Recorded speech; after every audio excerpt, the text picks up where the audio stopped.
आशा करती हूँ कि आप सब अच्छे होंगे। मेरा नाम है प्रीति। स्वागत है आपका मेरे channel let's learn with me में। आज हम कंजंक्शंस की एक प्रैक्टिस शीट करेंगे। मैंने 5 प्रैक्टिस शीट्स ऑलरेडी अपलोड कर दी हैं चैनल पे, आप चेकआउट कर सकते हैं वहां से जाके। देखिए कंजंक्शंस क्या होते हैं। कंजंक्शंस ऐसे वर्ड्स होते हैं जो कि दो वर्ड्स को, सेंटेंसेस को, क्लॉजेस को, फ्रेजेस को ज्वाइन करने का काम करते हैं। ठीक है, कंजंक्शंस बहुत सारे होते हैं, कुछ देख लेते हैं। देखिए कौन से होते हैं। एंड कंजंक्शन होता है, दैट कंजंक्शन होता है, not only but also conjunction होता है, इफ हो गया, एज इफ हो गया, लेस्ट हो गया, हाँ अनटिल हो गया, अनलेस हो गया, बहुत सारे कंजंक्शंस होते हैं। ठीक है, तो हम कंजंक्शन की प्रैक्टिस शीट करने वाले हैं, तो हमें जो एरर है वो कंजंक्शन का ही देखना है। राइट, तो चलिए देखते हैं क्या एरर है हमारे सेंटेंसेस में। फर्स्ट क्वेश्चन क्या है हमारा, शुरू करते हैं फर्स्ट क्वेश्चन से। He encouraged me so I might not lose heart।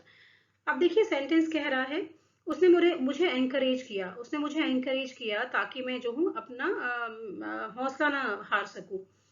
ठीक है, तो सेंटेंस कह रहा है कि अब देखिए जब आप पढ़ेंगे आपको रियलाइज होगा कि सो दैट आना चाहिए, सो नहीं आएगा। सो का मतलब तो इसलिए हो जाता है ना। He encourage me so that I might not lose heart. So होना क्या यूज चाहिए, सो दैट।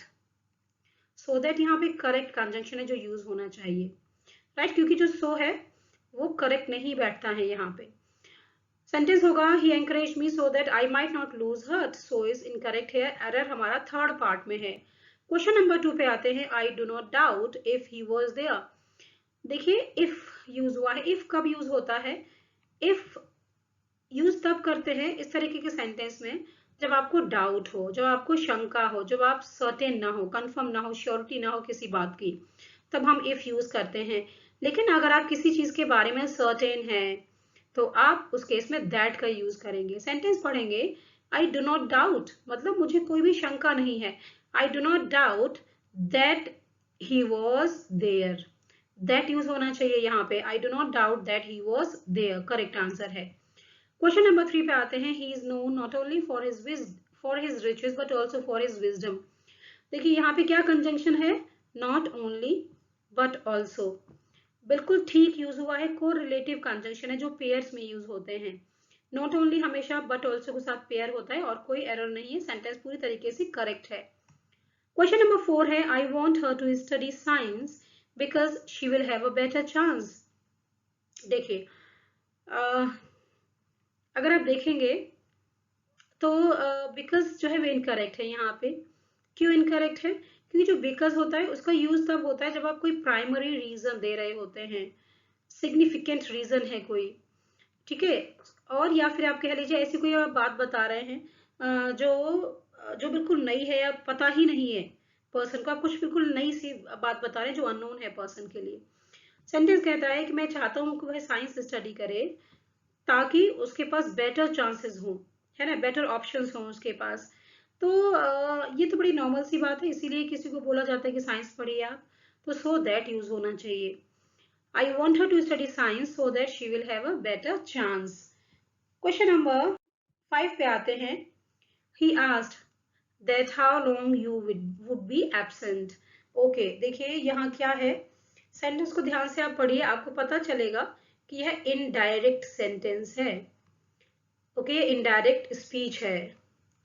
इनडायरेक्ट स्पीच का एक सेंटेंस है ये। इनडायरेक्ट स्पीच में क्या होता है, इनडायरेक्ट स्पीच में जो क्वेश्चन होता है ना वो स्टेटमेंट बन जाता है ना, वो स्टेटमेंट बन जाता है। ठीक है, ऐसा ही यहाँ भी हुआ है। अब जब इनडायरेक्ट स्पीच में कोई क्वेश्चन होता है, जब वो क्वेश्चन WH वर्ड से स्टार्ट होता है या फिर इफ से स्टार्ट होता है या फिर वेदर से स्टार्ट होता है, तो आपका दैट नहीं आता है। आपका दैट जो है वो नहीं आता है रिपोर्टेड स्पीच और रिपोर्टेड वर्ब के बीच में, दैट नहीं आता है। राइट, तो देखिए सेंटेंस क्या है। ही asked that how long you would be absent. हमने देखा इनडायरेक्ट स्पीच का सेंटेंस है ही आस्क्ड। ओके, यहाँ देखते हैं, हमने यहाँ देखा कि हाउ से स्टार्ट हो रहा है आपका रिपोर्टेड स्पीच। हाउ क्या है, हाउ भी तो WH वर्ड ही है ना, इससे पहले दैट लगा हुआ है, तो दैट यहाँ नहीं आना चाहिए। सेंटेंस क्या हो जाएगा, he asked how long you would be absent. Okay, हालांकि ये सवाल है, लेकिन क्योंकि इनडायरेक्ट स्पीच में है तो हमारा ये क्वेश्चन जो है स्टेटमेंट बन जाता है। आपने पढ़ा हो, जो आपने डायरेक्ट इनडायरेक्ट स्पीच पढ़ा होगा ये। क्वेश्चन नंबर 6 देखते हैं। I asked her that whether her mother was at home और no error। सेम क्वेश्चन, ये भी इनडायरेक्ट स्पीच का स्टेटमेंट है। ठीक है, I asked her, right? whether, मैंने अभी आपको बताया WH वर्ड हो, if हो या वेदर हो, तो क्या होता है, इससे पहले दोनों ही रिपोर्टेड स्पीच और रिपोर्टेड वर्ब को ज्वाइन करने के लिए दैट का यूज नहीं होता है, तो यहाँ पे जो दैट है ये भी नहीं होना चाहिए। Sentence will be I asked her whether her mother was at home. Question number 7 से आते हैं। 7 क्या है, he had scarcely read the letter then a telegram arrived। scarcely, scarcely के साथ क्या पेयर होता है, scarcely, scarcely when, he had scarcely read the letter when the telegram arrived।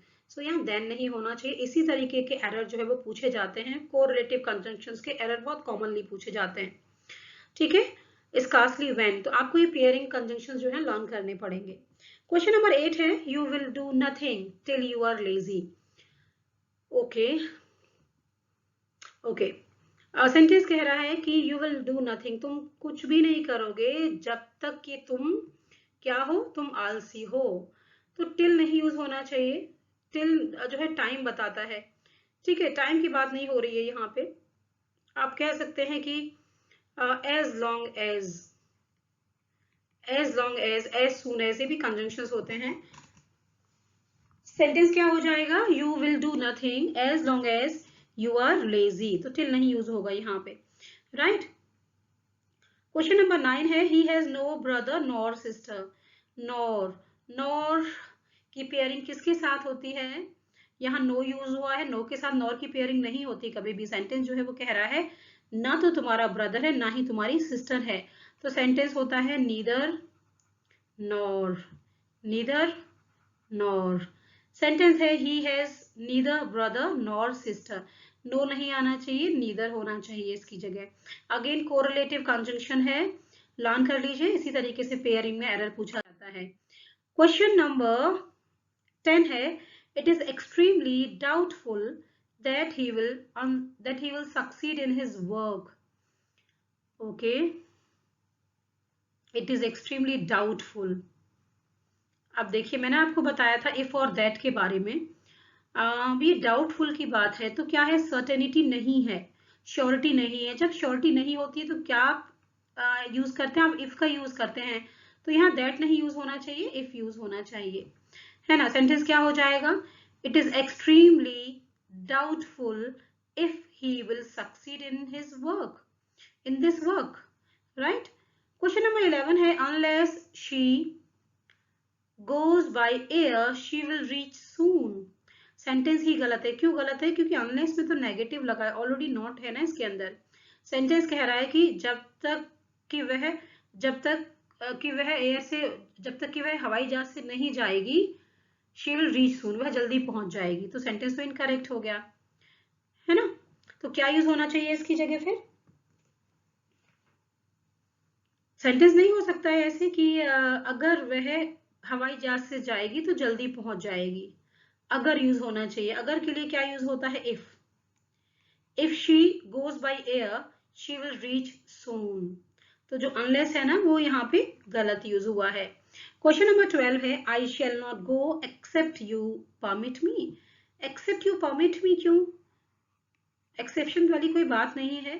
Sentence कहता है कि मैं नहीं जाऊंगा अगर तुम मुझे परमिशन नहीं दोगी तो। Okay, as long as you will not permit me, as long as you I shall not go unless you permit me, ये भी तो हो सकता है, I shall not go unless you permit me, मैं तब तक नहीं जाऊंगा जब तक कि तुम मुझे परमिशन नहीं दोगी।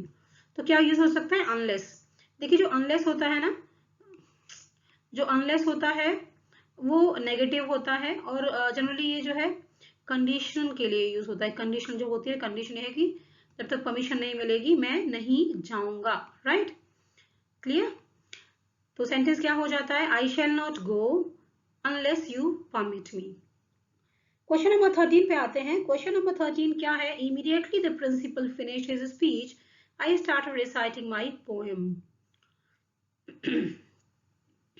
ओके, देखिए जो इमीडिएटली है ना, ये बिगिनिंग में किसी सेंटेंस का ऐसे यूज नहीं होता है। ऐसा हो सकता है कि सेंटेंस कंटिन्यू है और कॉमा लगा के फिर आप इमीडिएटली करके यूज कर लें उसको, ठीक है, वो ठीक है, लेकिन बिगिनिंग में इमीडिएटली का यूज नहीं होगा। इमीडिएटली द प्रिंसिपल ऐसे यूज नहीं होगा। सेंटेंस कहता है कि जैसे ही प्रिंसिपल ने अपनी स्पीच फिनिश की, मैंने अपनी पोएम को रिसाइट करना शुरू कर दिया, राइट। सो आप यहाँ क्या कर सकते हैं, as soon as the principal finished his speech, I started reciting my poem. तो as soon as a conjunction यहाँ यूज होना चाहिए, right? Next question. Question number 14 है, the accident took place as the train was crossing the bridge. Sentence कह रहा है कि accident तब हुआ जब ट्रेन जो है ब्रिज को क्रॉस कर रही थी। टाइम की बात हो रही है, कब हुआ, जब टाइम की बात होती है तो क्या आना चाहिए, एज नहीं आएगा। The accident took place when the train was crossing the bridge. Accident तब हुआ जब ट्रेन ब्रिज को क्रॉस कर रही थी। क्वेश्चन नंबर 15 है, as soon as the bell rang then the students rushed out of their classes. Sentence कहता है जैसे ही घंटी बजी, बच्चे जो है अपनी क्लासेस से बाहर आने लगे। ओके, देखिए एज सुन एज ठीक है, बिल्कुल ठीक है। एज सुन एज की जो पेयरिंग है वो देन के साथ नहीं होती है, देन की पेयरिंग होती है कंजंक्शंस में, तो देन नहीं यूज होना चाहिए, यहाँ कॉमा यूज हुआ है, एनफ है। As soon as the bell rang the students rushed out of their classes. Question number 16 है, unless you do not pay attention to what I say you will not succeed.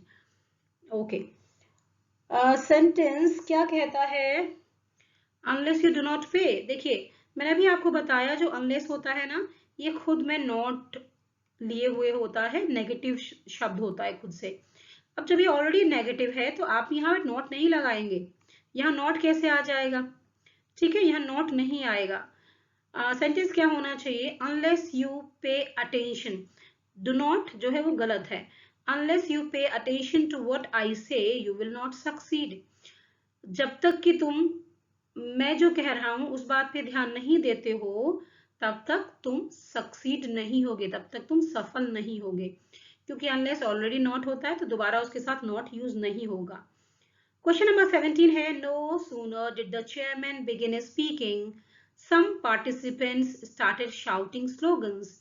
आप देखिए जो conjunction है वो क्या है, no sooner.